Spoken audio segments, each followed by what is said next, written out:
మనము గ్రహాల యొక్క కలయిక గురించి తెలుసుకుందామండి. దీన్ని మనం గ్రహ చేరిక అంటాము. గ్రహాల యొక్క కలయిక అని అంటాము.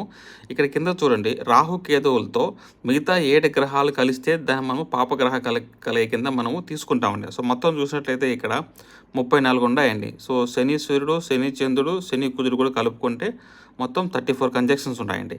శుభగ్రహాల కలయిక నేను ఇక్కడ గ్రీన్ ఇంక్లో నేను మెన్షన్ చేశాను. అవి 36 ఉన్నాయని వచ్చేసి. సో మొత్తం కలిపితే 70 ఉన్నాయన్నమాట. సో మనకు అర్థమవుతుంది ఈ రెడ్ ఇంక్లో ఉండేటి మన జాతకంలో పాపగ్రహాల కలయిక ఉందా, శుభగ్రహాల కలయిక ఉందని మనం తెలుసుకోవచ్చండి.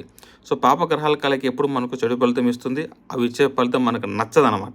శుభగ్రహాల కలయిక అది ఇచ్చే ఫలితం మనకు నచ్చుతుందండి. సో ప్రతి గుర్తుపెట్టుకోండి, శుభగ్రహమైనా సరే పాపగ్రహమైనా సరే ప్రతి గ్రహము శుభ ఫలితం ఇస్తుంది, ప్రతి గ్రహము పాప ఫలితం ఇస్తుంది. మనం తీసుకునే విధానంలో ఉందండి, అంతే అన్నమాట.